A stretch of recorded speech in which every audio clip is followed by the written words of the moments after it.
Welcome to another vlog. मैं हूं मोमिन फरीद। दुनिया एक दफ़ा फिर से यूनिपोलर से मल्टीपोलर की तरफ जा रही है।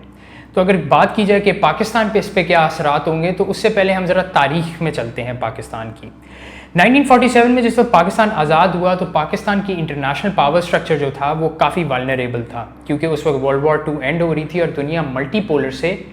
बाईपोलर की तरफ जा रही थी और दो सुपर पावर्स उस वक्त निकल के सामने आई, एक यूएसएसआर और एक यूएसए। तो अगर बात की जाए कि पाकिस्तान किस तरीके से जो है वो अमेरिकन ब्लॉक में गया, तो लियाकत अली खान साहब उस वक्त हमारे प्राइम मिनिस्टर थे। लियाकत अली खान साहब को जो है वो इनविटेशन आया यूएसएसआर गवर्नमेंट की तरफ से, लेकिन वो इनविटेशन को रीस्केड्यूल करना पड़ा क्योंकि लियाकत अली खान साहब के पास डेट्स नहीं थी और उन्होंने दौरा किया यूनाइटेड स्टेट्स ऑफ अमेरिका का। वी डोंट नो कि शायद उन्होंने भी उधर जाके एब्सोल्युटली नॉट कहा, क्योंकि वापस जब लियाकत अली खान साहब आए तो उनको असैसिनेट कर दिया गया और हमारा कोई भी अलायंस जो है वो मटीरियलाइज नहीं हो सकी कि हम यूएसए की तरफ जाएं या यूएसएसआर की तरफ जाएं। लेकिन इन 1953 पाकिस्तान जो है वो अमेरिकन अलायंस को ज्वाइन करता है और दोनों ममालिक जो सुपर पावर्स थी, यूएसएसआर और यूएसए, उन दोनों ने अपने अपने नैरेटिव्स मार्केट में दिए। एक था न्यू इंटरनेशनल सिस्टम और एक था न्यू वर्ल्ड ऑर्डर। तो इस पूरे टेन्योर को जो है वो इस पूरे एरा को कोल्ड वॉर का नाम दिया जाता है, क्योंकि दोनों सुपर पावर्स जो हैं वो अपनी अलायंसेस को एक्सपैंड कर रही थी और वो इन रिटर्न उनको इकोनॉमिक बेनिफिट्स और सिक्योरिटी बेनिफिट्स दे रहे थे, यूएसएसआर भी यूएसए भी, क्योंकि काफ़ी ममालिक उस वक्त अंडर डेवलप्ड भी थे और कुछ नए नए आज़ाद भी हुए थे। तो उनको वो दोनों रिलीफ दे रहे थे, इकोनॉमिक रिलीफ भी दे रहे थे और सिक्योरिटी भी जो है वो प्रोवाइड कर रहे थे। लेकिन पाकिस्तान की देखते देखते आहिस्ता आहिस्ता जो है वो फ्रेंडशिप जो यूनाइटेड स्टेट्स के साथ हमारी थी उसके अंदर सेटबैक आना शुरू हो गया, क्योंकि अयूब खान ने भी इस पे किताब लिखी थी, फ्रेंड्स नॉट मास्टर्स। तो बात ये की जाए कि वो सेटबैक क्यों आना शुरू हो गया, क्योंकि पाकिस्तान और चाइना की जो डिप्लोमेटिक टाइज थे वो काफ़ी स्ट्रेंथन होना शुरू हो गए और पाकिस्तान चाइनीज़ फ्रेंडशिप जो है वो इंटरनेशनली जो है रिकग्नाइज होना शुरू हो गई। एक ये मेजर सेटबैक था। दूसरा मेजर सेटबैक ये था कि जो पाकिस्तान और इंडिया की जंगें हो रही थी, और इसमें मैं स्पेशली जिक्र करूंगा 1971 का जो सकूत ढाका हुआ और जिसके अंदर Pakistan was waging a war against the KGB and against the raw, जो रॉ और केजीबी ऑपरेशंस एग्जीक्यूट कर रहे थे बांग्लादेश के अंदर, और एक अजीब सा नैरेटिव उन्होंने दिया हुआ था अगेंस्ट आर आर्म फोर्सेस। वो पूरी नैरेटिव बिल्डिंग कर रहे थे, साइकोलॉजिकल वॉरफेयर वहाँ पे प्ले किया जा रहा था, लेकिन उस चीज़ के अंदर पाकिस्तान को CIA या US ने बिल्कुल भी असिस्ट नहीं किया, जिसके बाद पाकिस्तान ने और अमेरिका के जो टाइज हैं उनमें सेटबैक देखने को नज़र आया। और बात ये की जाए कि जो मैंने स्टेटमेंट दी है, यूरी बेज़मेनोव जो KGB के एजेंट थे, उन्होंने इस चीज़ को ऑन कैमरा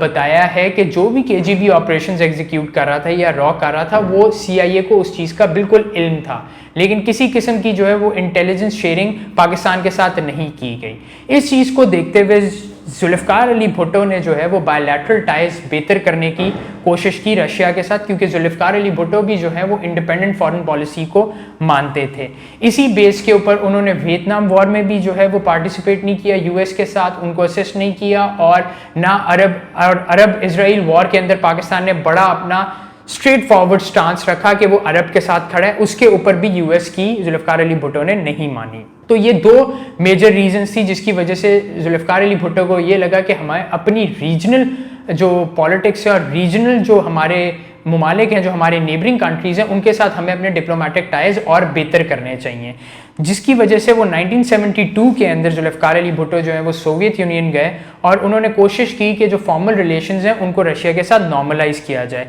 लेकिन वो चीज़ भी मटीरियलाइज नहीं हो सकी, क्योंकि जुल्फ़िकार अली भुट्टो को भी जो है वो रिजीम चेंज करके तब्दील कर दिया गया। उस वक्त 9 सितारे थे, क्योंकि उन्होंने अपनी पार्लियामेंट के अंदर खड़े होकर तकरीर में इस चीज़ का जिक्र किया कि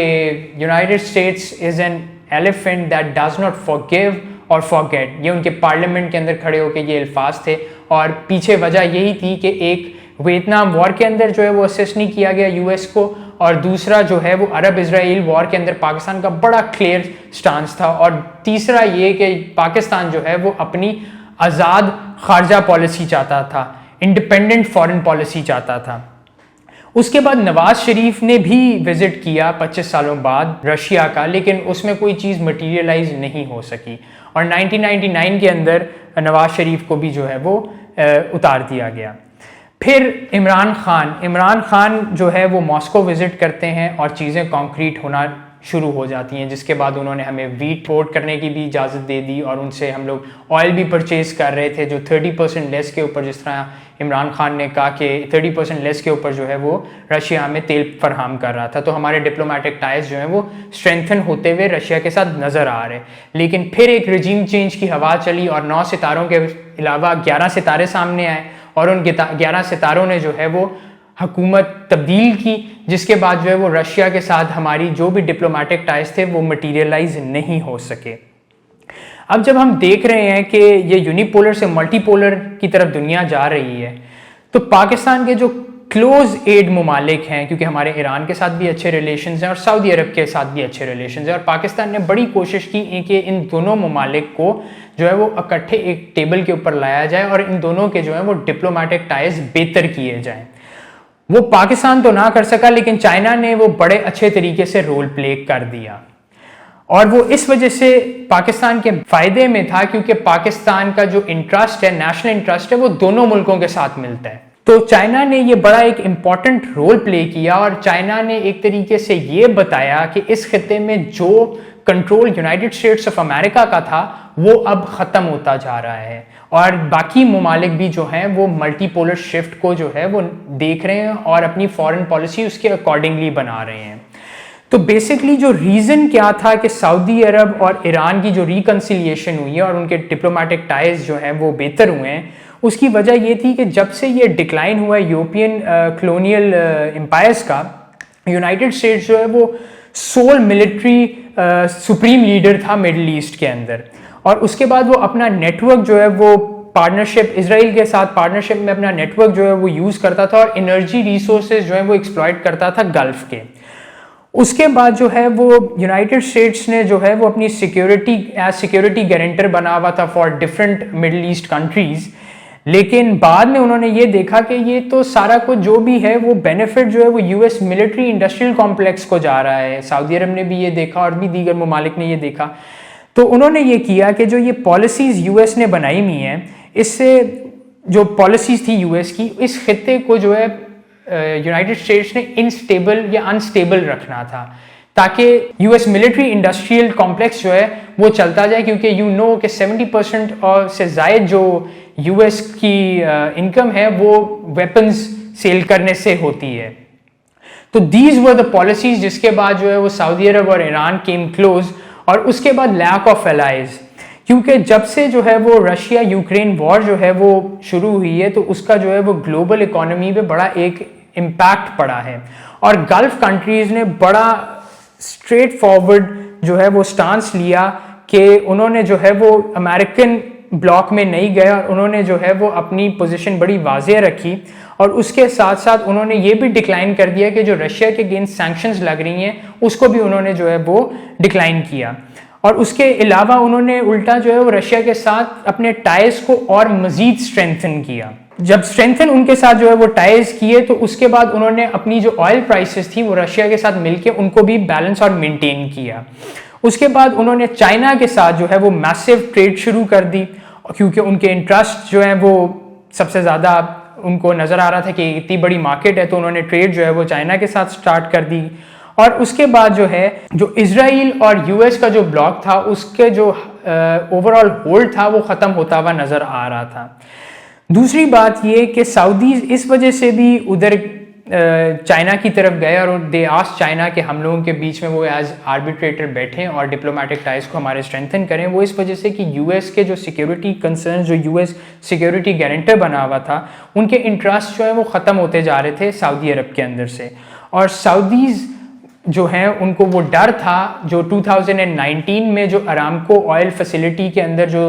मिसाइल अटैक हुआ यमन रिबल्स के थ्रू, उनको इस चीज़ का भी डर था क्योंकि उनकी more than half of their oil production जो है वो हॉल्ट हो गई थी सऊदी अरब की। तो उन्होंने कहा कि ये कोई जंग, या यूएस ने भी किसी किस्म की जो है वो आर्बिट्रेशन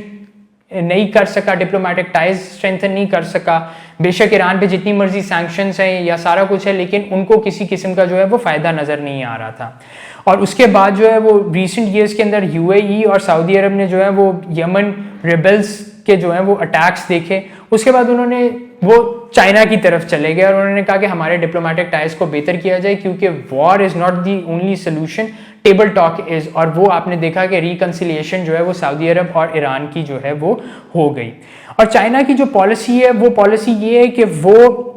नॉन इंटरवेंशनिस्ट है, वो इंटरवीन नहीं करता रीजनल पॉलिटिक्स या रीजनल कॉन्फ्लिक्ट्स के अंदर। उनकी एक बड़ी वाज़ेह पोजीशन है कि वो हर एक मुल्क की नेशनल सॉवरेनिटी को भी रिस्पेक्ट करता है और वो इस खित्ते में जितने ममालिक हैं उनको अपने साथ लेके चलना चाहता है। तो this is what China believes in. अभी तक के जो चाइना का नैरेटिव है, it is piece and harmony. और अगर बात ये की जाए कि सऊदी अरब जो है वो चाइना की तरफ क्यों गया, तो उसके पीछे इकोनॉमिक रीज़न भी है। वो इस वजह से क्योंकि यूएस ने जो है वो अपनी डिपेंडेंस गल्फ ऑयल के ऊपर कम करना शुरू कर दी थी। तो 2021 के अंदर जो है वो चाइना ने 43.9 billion dollars worth of crude oil जो है वो सऊदी अरब से परचेज किया। China became the biggest buyer in this region, जो जिसने क्रूड ऑयल परचेज किया सऊदी अरब से। उसी टाइम में बीजिंग ने जो है वो इकोनॉमिक लाइफ ईरान को भी दी। आई मीन चाइना ने जो है वो ईरान को भी इकोनॉमिक एक सोल्यूशन प्रोवाइड किया, क्योंकि उनके ऊपर काफ़ी जो है वो सैंक्शंस लगी हुई थी। और चाइना ने ईरान को ये मेक श्योर किया कि by over the next 25 years वो 400 बिलियन डॉलर्स जो है वो ईरान के अंदर इन्वेस्ट करेगा। तो दोनों के इकोनॉमिक एस्पेक्ट्स भी थे, सऊदी अरब और ईरान के चाइना की तरफ जाना और डिप्लोमेटिक टाइज को स्ट्रेंथन करना, और सिक्योरिटी कंसर्न्स भी थे कि दोनों जब एक ही टेबल पे बैठ जाएंगे और डिप्लोमेटिक टाइज बेहतर हो जाएंगे और एम्बेसीज एक दूसरे के मुल्क में खुल जाएंगी, तो जो प्रॉब्लम्स सऊदी अरब और ईरान के बीच में चल रही थी वो केटर हो जाएंगी और वो प्रॉब्लम्स नहीं रहेंगी। उसके बाद जो है वो एक डील जो है वो सुनने में आ रहा है कि ब्रेक होगी, जो जिसके पीछे जो है वो रशिया लगा हुआ है। बशर अल असद से जो है वो पुतिन की मुलाकात हुई एंड रशिया इज ट्राइंग कि वो सीरिया और टर्की की भी इसी तरीके से डिप्लोमेटिक टाइज को जो है वो स्ट्रेंथन कर सके,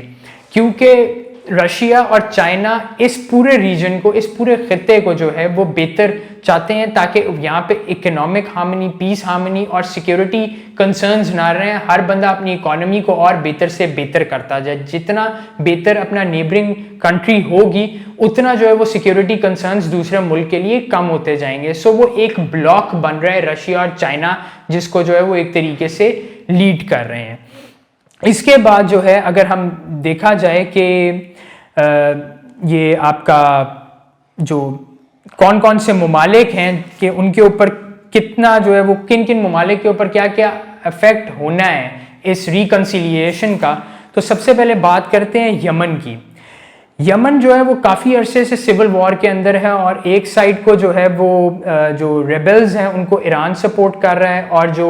गवर्नमेंट है, जो एग्जाइल्ड गवर्नमेंट है, उसको सऊदी अरब सपोर्ट कर रहा है। तो जब इनके डिप्लोमेटिक टाइज बेहतर होंगे तो ऑब्वियसली जो है वो पीस यमन के अंदर भी आ जाएगा। वो भी टेबल टॉक्स के अंदर बैठेंगे और वो देखा जाएगा कि रेबल्स के पास हुकूमत जाती है या फिर जो है वो एग्जाइल्ड गवर्नमेंट के पास जो है वो हुकूमत जाती है। उसके बाद जो है वो लेबनान भी इसी तरीके से जो है वो काफ़ी प्रॉब्लम में है, क्योंकि वो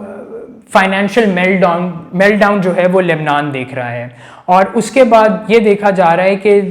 हिजबुल्लाह को जो है वो ईरान सपोर्ट कर रहा है और जो पॉलिटिशियंस हैं उस मुल्क के उनको जो है वो आपका सऊदी अरब कर रहा है। तो लेबनान के अंदर भी पॉलिटिकल स्टेबिलिटी और फाइनेंशियल स्टेबिलिटी आ सकती है इस रिकन्सिलिएशन के बाद। अब आते हैं सीरिया के ऊपर। जिस तरह मैंने पहले भी जिक्र किया कि पुतिन जो है वो कोशिश कर रहा है कि टर्की और सीरिया के भी डिप्लोमेटिक टाइज को जो है वो बेहतर किया जा सके, जिसकी वजह से पुतिन की जो है वो बशर अल असद से मुलाकात हुई और ईरान जो है वो बैक कर रहा था बशर अल असद को और सऊदी अरब जो है वो बैक कर रहा था रेबल्स को, जो चाह रहे थे कि बशर अल असद की हुकूमत को जो है वो टॉपल किया जाए। तो सीरिया के भी जो पॉलिटिकल सिचुएशन, जो पॉलिटिकल इंस्टेबिलिटी है वो भी बेहतर होती हुई नज़र आ रही है और इकोनॉमिक इंस्टेबिलिटी भी सीरिया की बेहतर होती हुई नज़र आ रही है।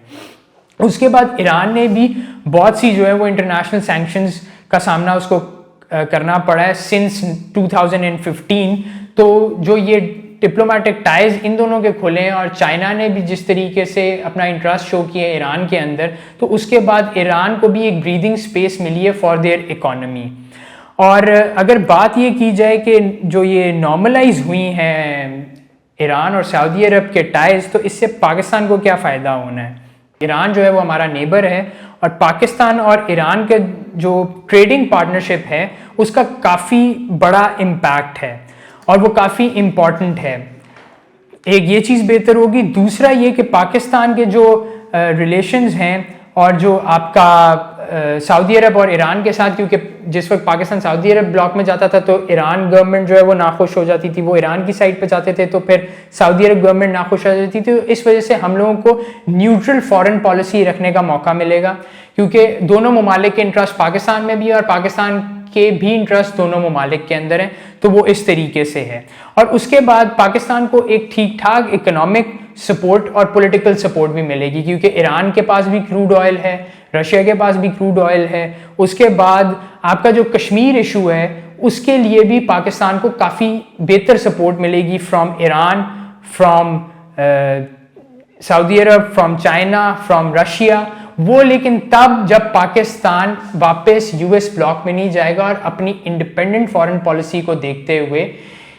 इन ममालिक की तरफ आएगा जो मल्टीपोलर वर्ल्ड जिसकी तरफ शिफ्ट हो रहा है, जो ये दो नई सुपर पावर्स नज़र आ रही हैं जिसमें रशिया है और जिसमें चाइना नज़र आ रहा है। तो अगर तो पाकिस्तान इस साइड पे नहीं आता, यूएस